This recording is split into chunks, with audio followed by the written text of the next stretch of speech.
Welcome to Living from the Inside Out with Holly Wade. Living from the Inside Out is about living fully, guided from your inside. Holly shares the wisdom of how your mind, body, and spirit are truly connected and that you deep down know your own answers. Holly and her guests will provide tips, practices, and inspirational stories to help you approach your life from your own heart. And here's Holly.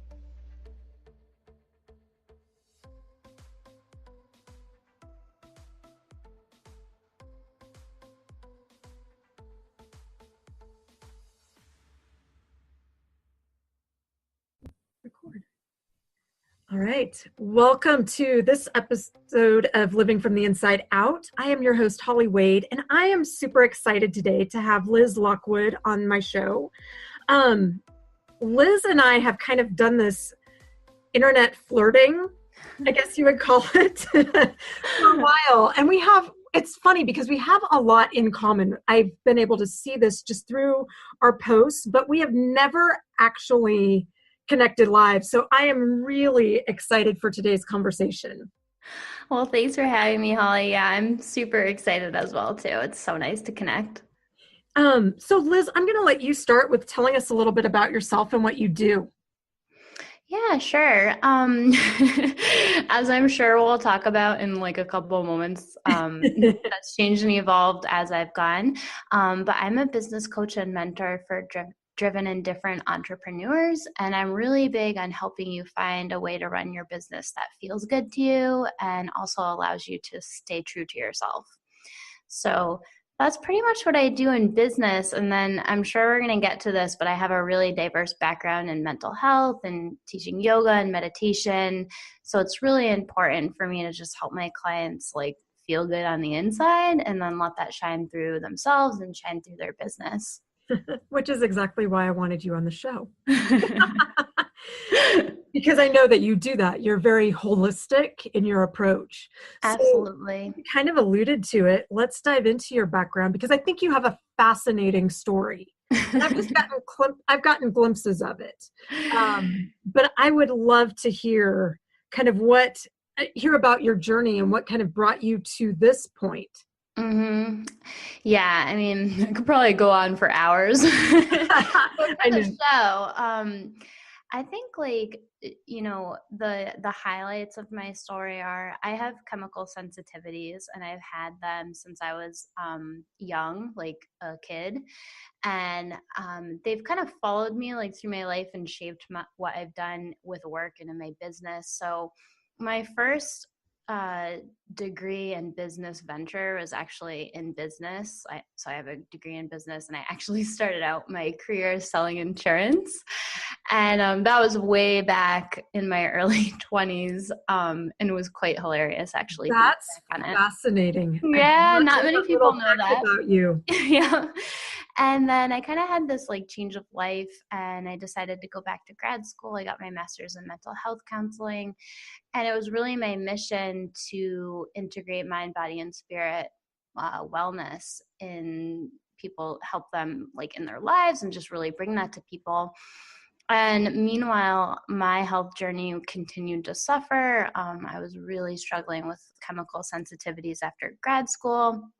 I was working as a therapist. Long story short, I ended up not being able to hold an in-person full-time job because of the chemical sensitivities. So that's really when I started my entrepreneurial journey. And I was like, all right, let me try to bring these holistic services to people. And I started out actually doing work in person, and then I really made the decision to come online when I got kidney failure. And I was like, I can't do this anymore. I can't run around and try to do all these things and get sick. And through that, there was kind of this like melding together of, wait a second, like, let me bring my business background into this equation. I saw a lot of people like me that had really deep desires to create change and help people, and they just didn't have like any business sense or know-how. And there was kind of like that missing link, and I kind of lived in that missing link piece because I had a business background. Right. So I started bringing that online, and I think that's when we met, Holly. Yeah. quite frankly, things didn't really go as I planned. I found the online space like really overwhelming, really draining, really hard. And my family was going through a lot of health things. I was getting better, thank God, like taking care of myself, but my mom actually had a heart attack and heart surgery. And so I ended up quitting my online business at the end of 2016. I was just like, I can't do this. My dad actually ended up getting diagnosed with bladder cancer soon after, so it was kind of a good thing. Yeah, so I actually ended up quitting totally. Because you needed to be in a place where you could just take care of life and take care of the people around you. Yeah, I mean, it's funny because like that's actually not the reason I quit. I totally quit because I was like, I don't want to work online. But it was a gift. It was a gift. Totally a gift. I get that. I've kind of had a parallel thing happen as well. But for me, it was my grandmother. Oh, I'm so sorry. It's so challenging. Yeah. And it's the eye opener of being, of helping with caregiving. For sure. But it's the gift. I mean, isn't that, for me, that was one of the reasons I wanted to be an entrepreneur. Same. Was to be able to work around and with my health issues and my energy levels. Yeah. And not be pushed to the point that it takes me on this downward spiral again. Just have a little more control and flexibility in that, and the flexibility to take care of the people that were important to me. Agreed, very much so. I feel like a lot of work environments these days are just not really healthy for anyone. And, Agreed.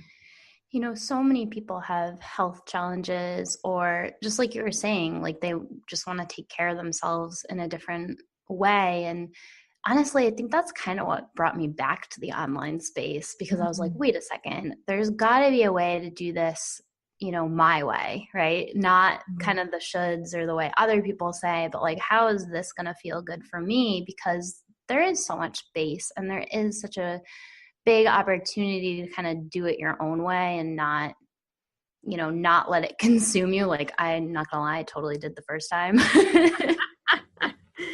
Yeah, because that's what we should do, right? Exactly. Yeah. The irony. I know. I hear you. And it's hard, right? Because like you don't have an employer or set hours telling you what to do. Right. So the boundaries are all on you. Right. And, boundaries were not my strong suit. Yeah. Yeah, I can appreciate that. And I think the time constraints are making that pressure in our heads of, oh, I've got to get this launch ready to go. Right. By this date. And I've kind of come to a place where I'm like, who says it has to be then? Exactly. As long as I'm moving toward it happening, I can adjust and adapt. It's totally fine. There are plenty of people that need us. Yeah, and I think it's so key to remember that this is like a long-term game. There's like so many stories of like, oh, I hit 6 figures in a month or a couple weeks or 6 months. And it's like, that's great. And, how are we setting ourselves up for the long run? And I am such like a long run person, like kind of slow. Yes, I like to have kind of even momentum. The endurance. Yeah, exactly. Person rather than a sprint. Exactly. Yeah. I can feel you on that one.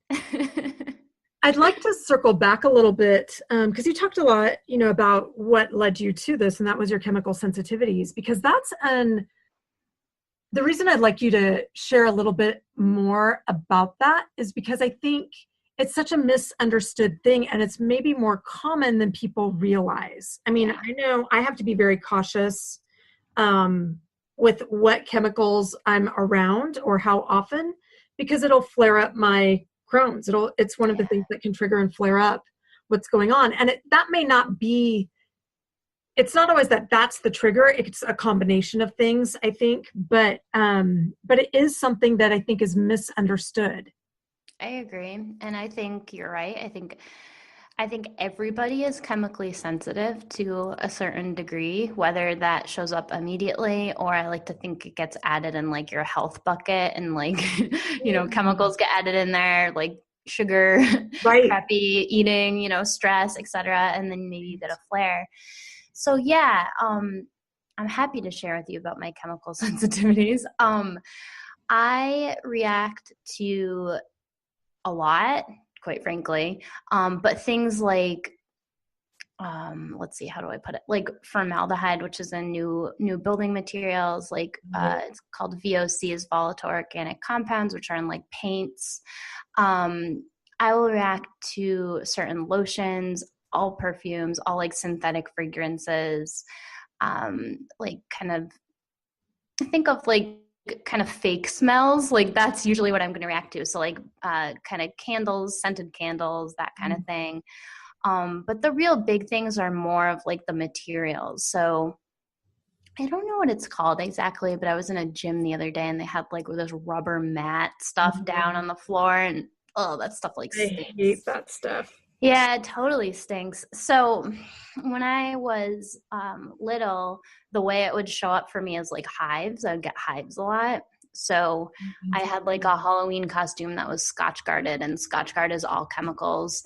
So I like blew up in full body hives like Halloween. So how did you ever find out, or how did you ever figure out that this is your issue? Because that's not something that medical doctors are really going to piece together. So I have a very unique mom. Thank goodness. That had Lyme disease back in like the very, very early 90s, and it went undiagnosed for a long time. And so my mom got really sick. So my mom is actually chemically sensitive too. Okay. And she doesn't have a similar story as me, but like the Lyme really triggered it for her. Right. And I actually think she's probably more chemically sensitive than me. We kind of do like a dance, you know, depending on what we have going on in lives. Yeah. So she kind of picked up on it like right away. With the Halloween costume thing, I'm not going to lie, we first thought it was chocolate. We're like, oh, maybe I'm allergic to chocolate. But it would happen with like adhesive and on Band-Aids. Gotcha. And then as I got older in college, that's really when I was like, uh-oh, I'm super chemically sensitive. I got put in an all-new dorm, and I just got like ridiculously sick to the point where I had to leave school and go home.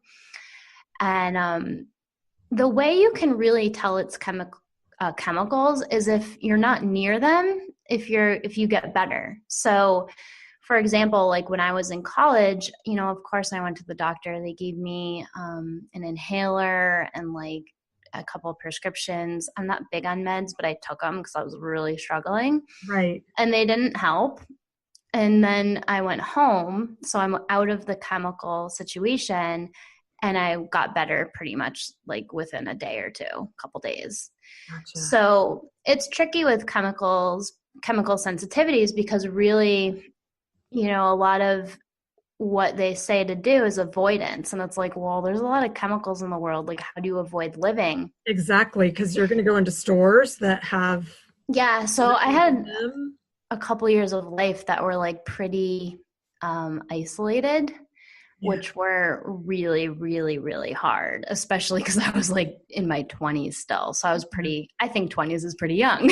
Yeah, absolutely it is. Well, that's your formative.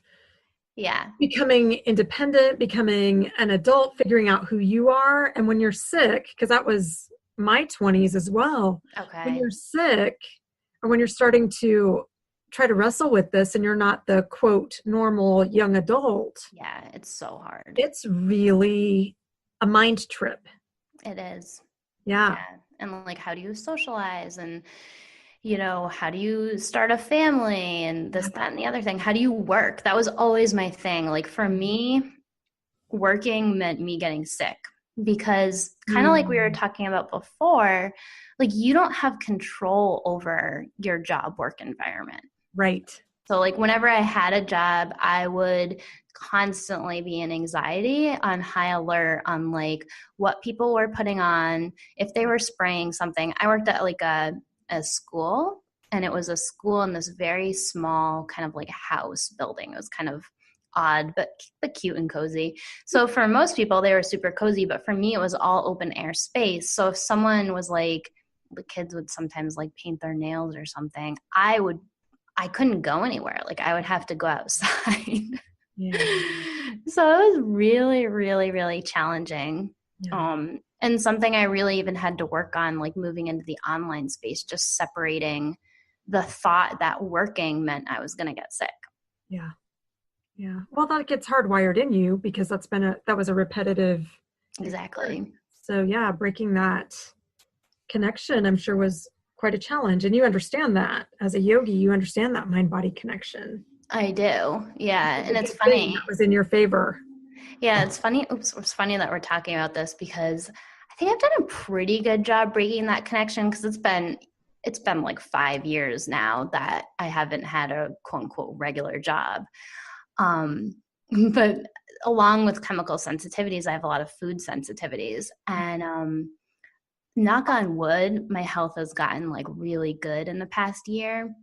Good. So I'm at that point where like you want to start trying more foods and eating more foods, and at the same time you're like, do I really feel like getting like a stomach ache today? Yeah. So I hear that one. Yeah, I'm currently trying to like break that mindset of like this food or even going to this place or this building is going to equal like sickness. So it's interesting. I'm walking that line. Well, it's interesting that we're talking about this today because just on the news this morning, talking about all the chemicals and just things that were around. On the news this morning, I heard that chemicals, like our cleaning chemicals, lotions, hairsprays, of course, all that stuff is a greater cause of our pollution than anything else.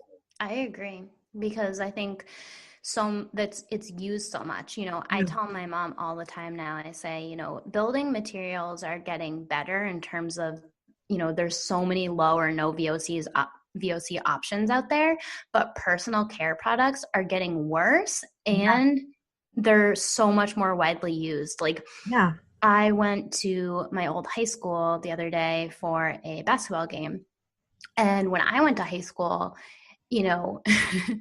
like no one was wearing perfume or anything in high school. Like that wasn't around really. It wasn't, I don't know if it wasn't around or maybe people in my area just didn't have the income to buy it then. I don't know what was going on, but there was a lot more just smells, perfume, like products being passed around. I remember. Imagine those locker rooms. Yeah, exactly. I feel like people are afraid to like smell like a person. They want to smell like a product. Oh, that's an interesting comment right there. Yeah, I was just thinking, it's a status thing. It is. Because, Taylor Swift has her perfume out and Kim and the Kardashians all have theirs. And so that's part of the allure, I am assuming. I am too. Yeah, I totally agree. Yeah. Yeah. So you ended up taking a break to shift or transition. And it sounds like, well, just tell us the story of what led you to go, you know what, I'm not going to do this health coaching thing. I'm going to do this business coaching thing. Like, what was it that was, because you took some time off. Mm-hmm. And I'll let you tell the story. Yeah, it was like, okay, so it's actually kind of like a dance. So, and it actually goes along with what I said at the beginning of the call, like a coach for driven and different entrepreneurs. And that's kind of the phrase that I made up around what I embody and what I see a lot of other people embody. So I'll kind of reference that. I'll explain it as I go. Perfect. So when I came online, I actually first started out online as a business coach. So that's something that I have done with people in person and online. And I was like, all right, I think I'm going to do this. But I felt real different, right? Like I didn't fit the typical business coach model. Like, for example, I don't wear makeup. I wear flannel. I'm not going to bowl you over on a sales call. I don't have a strong personality. I'm very sensitive. So when I was trying to do that, I kind of felt like, well, different. Like I felt like I didn't belong. I felt like, there's no way I can like do this. So I reverted. I kind of real pulled back in like in feeling different and feeling sensitive.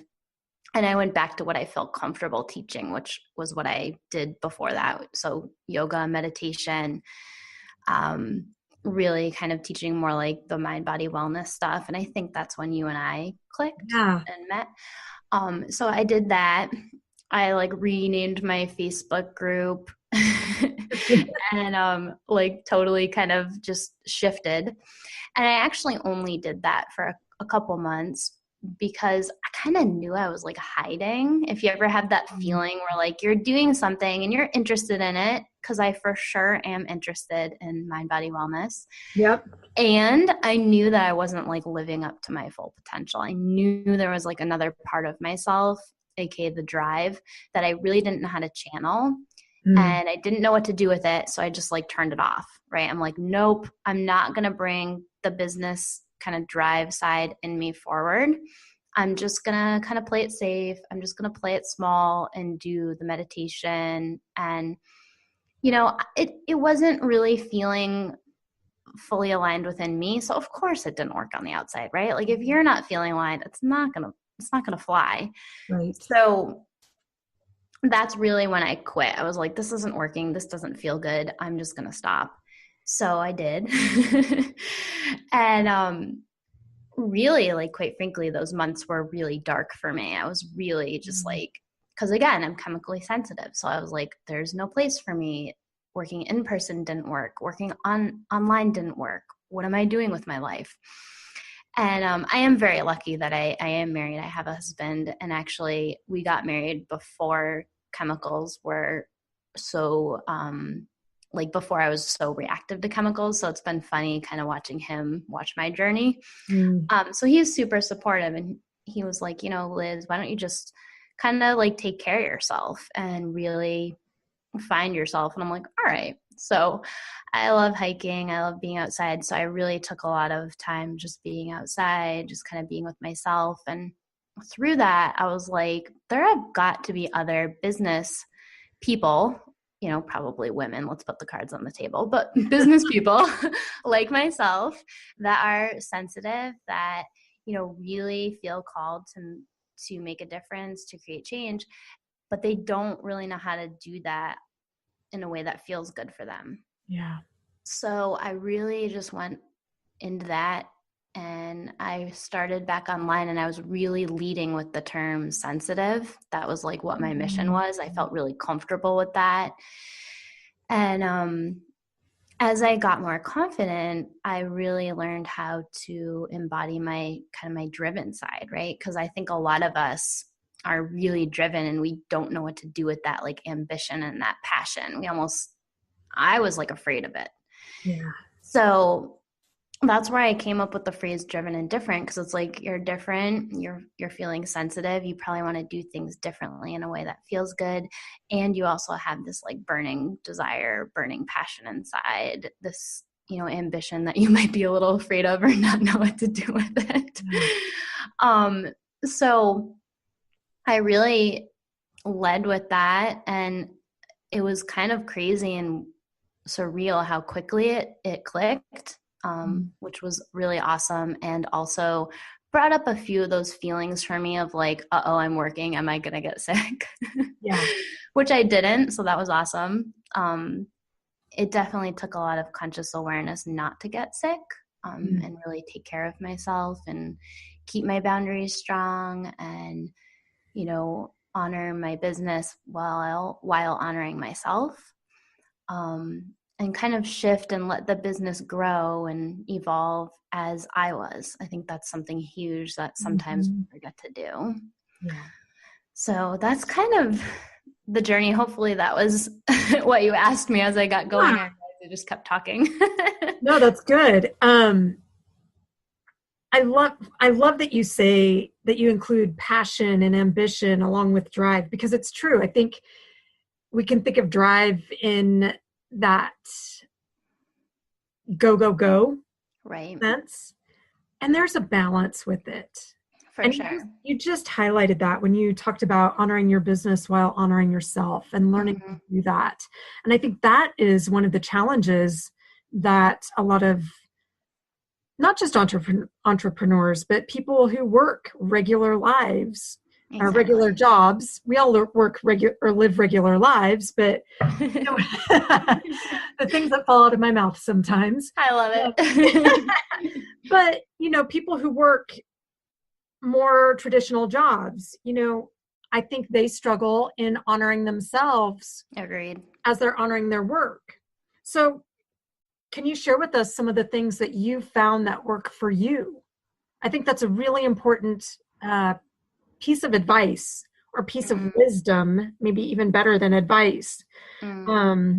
Because we can talk it all day long, but living it is a whole different story. I know, right? Wouldn't it be nice to just talk and have it click? Yeah, exactly. Osmosis. I know, yeah.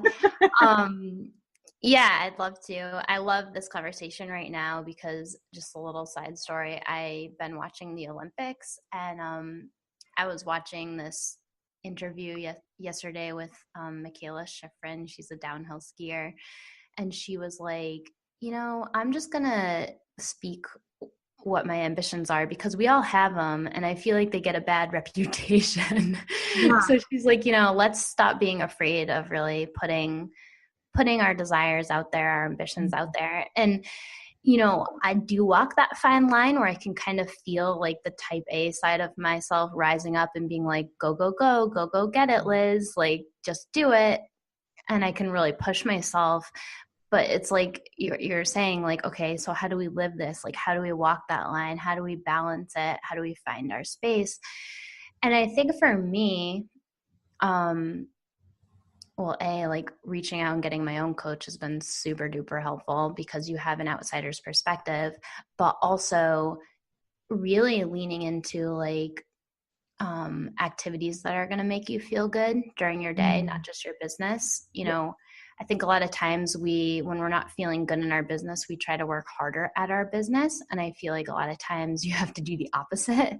Like go do something that's going to make you feel good so it boosts your confidence. And when you come back to your business, you feel better, right? So you're bringing that energy and that confidence with you. Yeah. So for me, this is actually a huge win for me, and you all are probably going to laugh when I say this. Maybe not even laugh, but be slightly confused. For the first time in like over 5 years, I've been able to go swimming in a pool with, yes, chlorine, so it is a chemical. And I had to stop swimming years ago. I love swimming. It's one of my passions, but it obviously kind of made me sick. Right. And I found a local pool with less chlorine than usual. It's at a private school, so they do it a bit different. And I've gotten better health-wise. So I've been able to swim now for the past couple months, and it's been amazing. Awesome. So just having those activities, I didn't go into this side of my story, but I've also had a lot of chronic pain and injuries. So I can't do all the activities I want to do. Like I used to run. I used to do a lot of physical exercise, and I can't do all of that. But swimming's super gentle, so I can do that. So I think like leaning into like, how can you cultivate an awareness of what's going to feel good for you in your business? I always tell my clients that they should be spending more time plugged into themselves than plugged into social media. Yeah. And what I mean by that is like, maybe you create your content offline if you're creating content. Maybe you dream up your business ideas when you're totally offline. Maybe you take space to find yourself in the morning and throughout the day. So I find structure is like huge for people like us that have health things going on, that have passions that they want to bring to the world. I resisted structure for a long time. I'm like, no, I'm just going to go with the flow. I'm pretty intuitive. I'm just going to see how I feel. But having like set times in my day, having set times where I'm going to do stuff has really helped me ground my energy and know when to say no, right? So I don't get caught up in what other people are doing, and I don't get caught up with the go, go, go. Do I feel that energy creeping into me? 100%. Absolutely. And at the same time, I go back to the awareness of like, I don't have to push myself, kind of like what we were talking about before. Like, whatever deadline I'm putting on myself, I'm creating. So I have the ability to adjust that if I need to for like my health or my family. So I think like stepping into really like the CEO role of your business, like not being afraid to say no to other people, not being afraid to say no to yourself. When you want to push yourself, like you got to be able to stop that. Yes. And also like really not being able to say yes, not being afraid to say yes to yourself. So like, yes, I'm going to go. Like recently I've been playing on my Bosu ball during the day because I love that. It's like that's one of my favorite things. Yeah. So I've just been like, I love balancing. Balancing like grounds me. So I'll just like hop on that. I actually got on that before our call for a couple minutes. So just like leaning into that, like, you know, what would feel good for you to include through your day?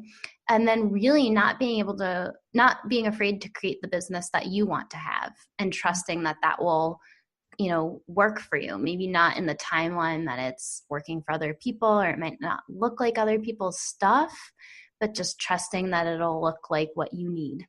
Yeah. I love that.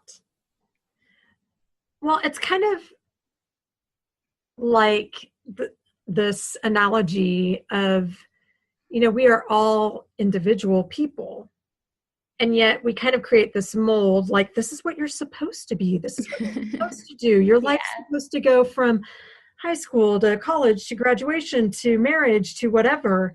Right. And that doesn't work for everybody because we are individuals. So it's like we're told to be individuals, but we're not taught to celebrate being an individual. Like if you are to quote whatever it is, quote to whatever it is, then really that's just an expression of your individualism. And I think that business is kind of the same. Like as I've worked with some different coaches, I kind of they were talented and brilliant in their own right. Mm-hmm. And yet when I really got done with the process, it was like, well, it was the same process. There was a little unique twist in there, but it doesn't fit me. Exactly. Yeah. And so that has been my challenge. But it's kind of like at the end of the day, there's like this word, I don't know what to say, but kind of this,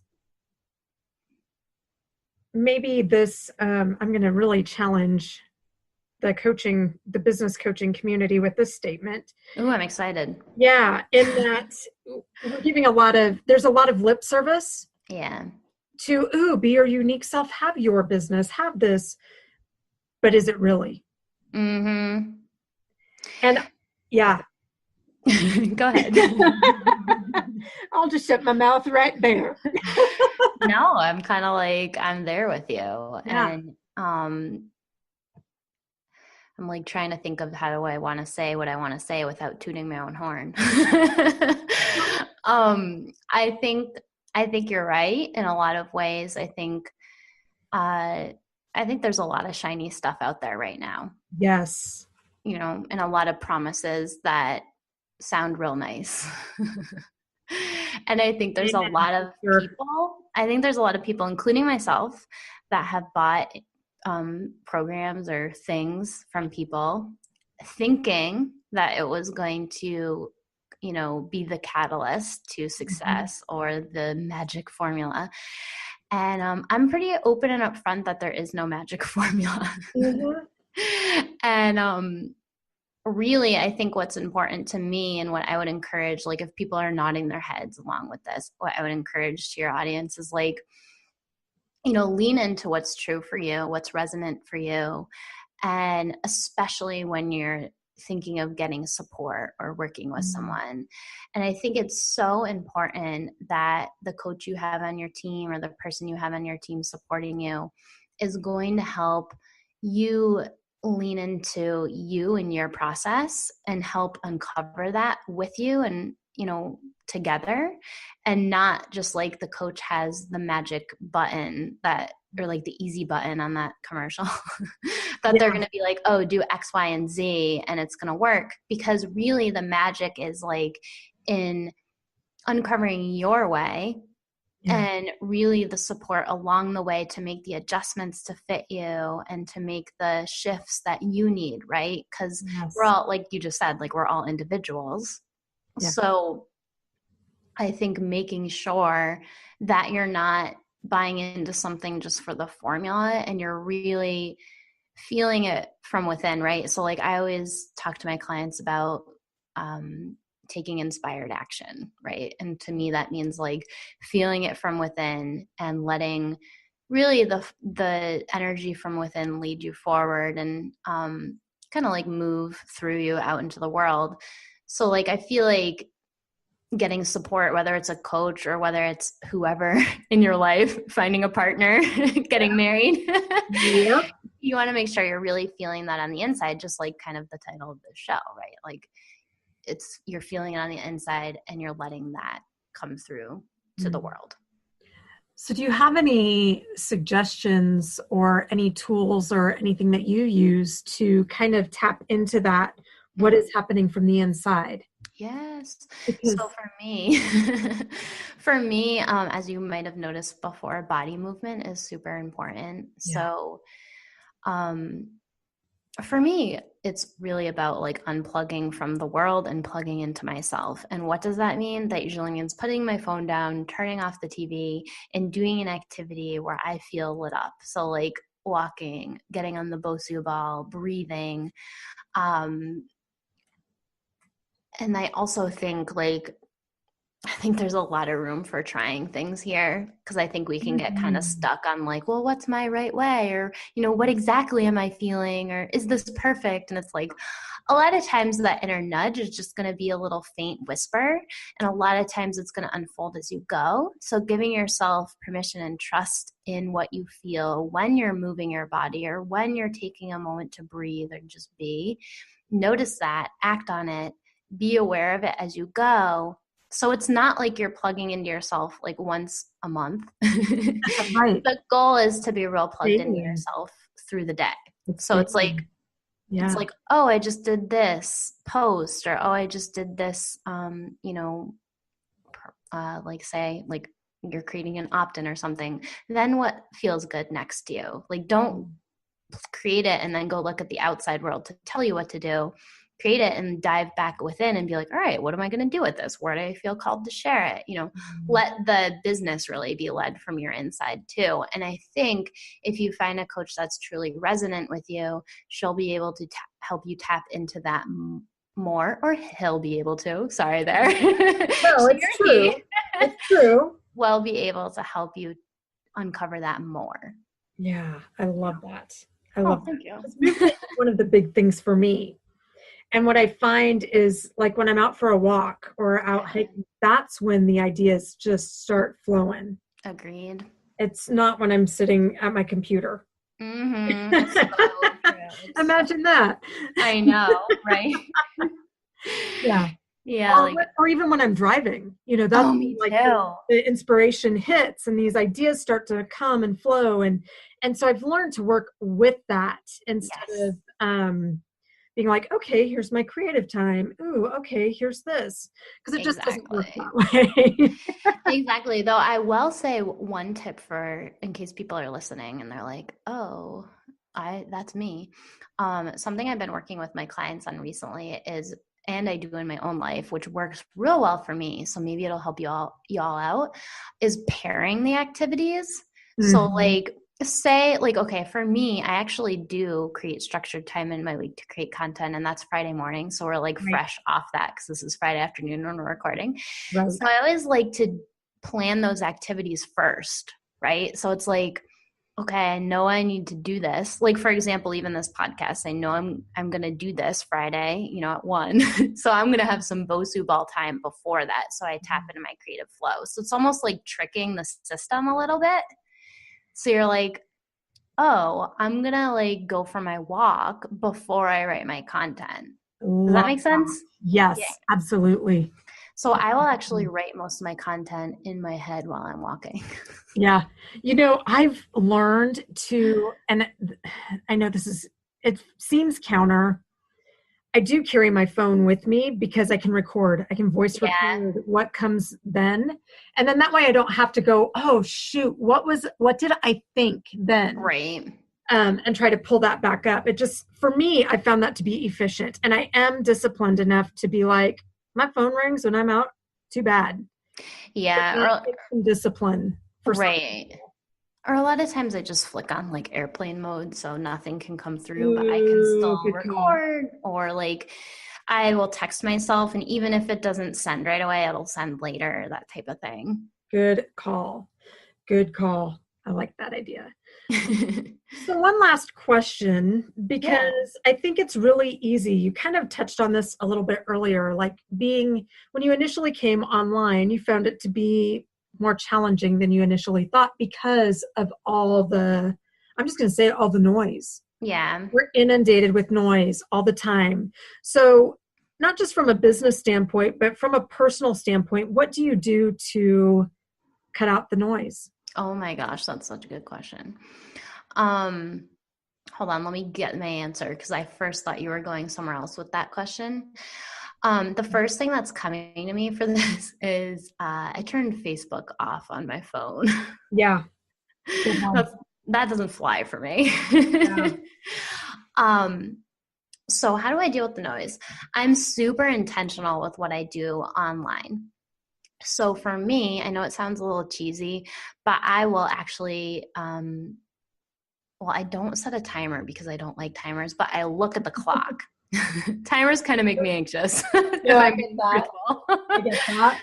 Yeah, so I just look at the time, and I will put a time limit on my social media interaction. I also don't let the news feed dictate what I do. So That's a good one. I very rarely will scroll. I have my groups that I feel comfortable in, Hmm. and I intentionally go into them. And of course, yes, I will scroll through the group to engage. Um, but I'm really careful.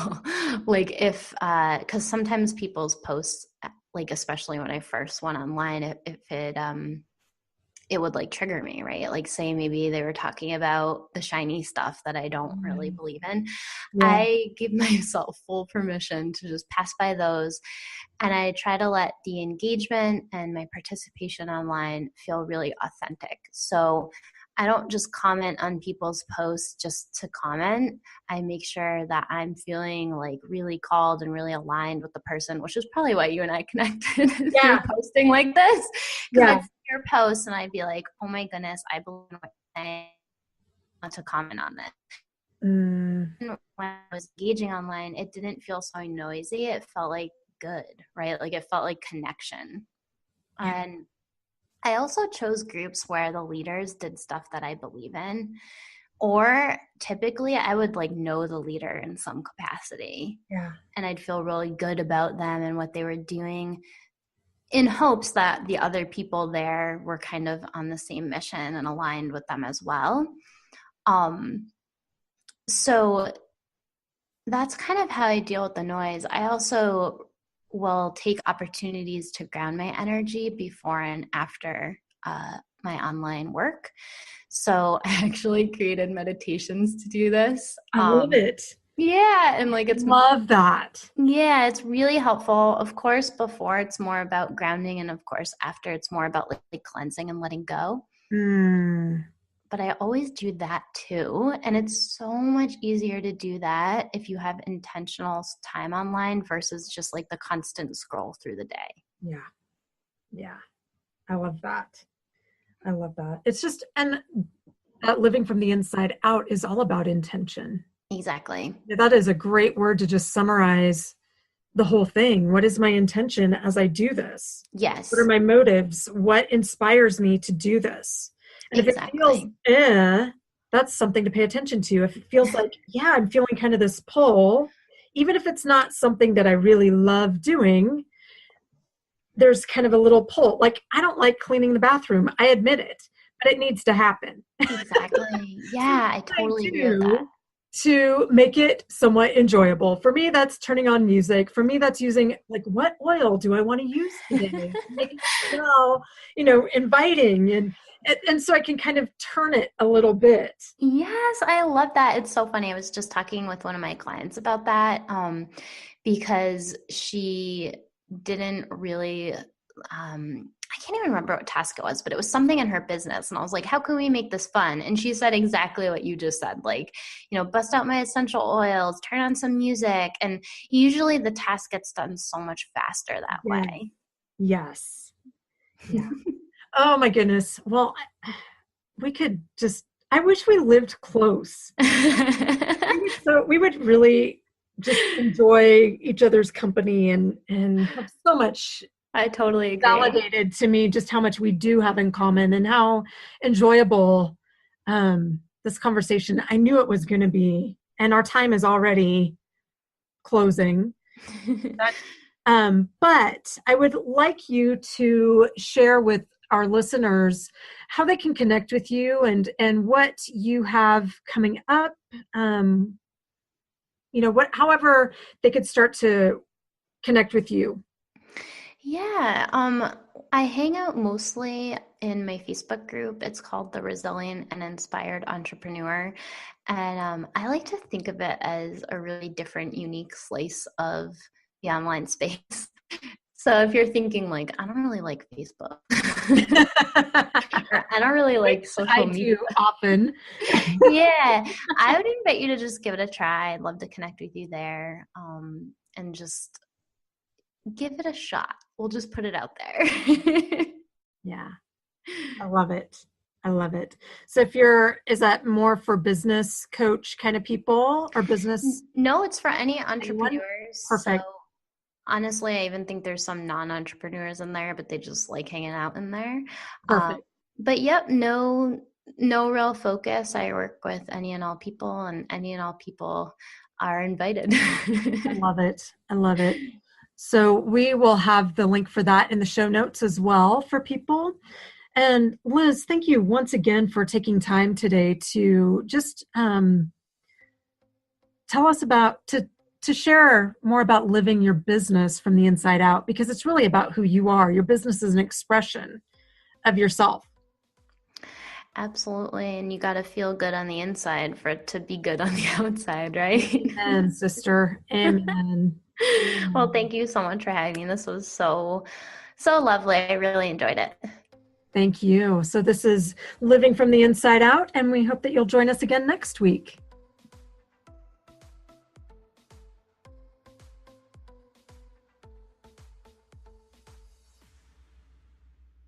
Thank you for joining us at Living from the Inside Out. Listen every Tuesday at 6 p.m. Eastern. To connect with Holly, just go to www.globalvoiceradio.com. Global Voice Radio is where your voice and your message is heard.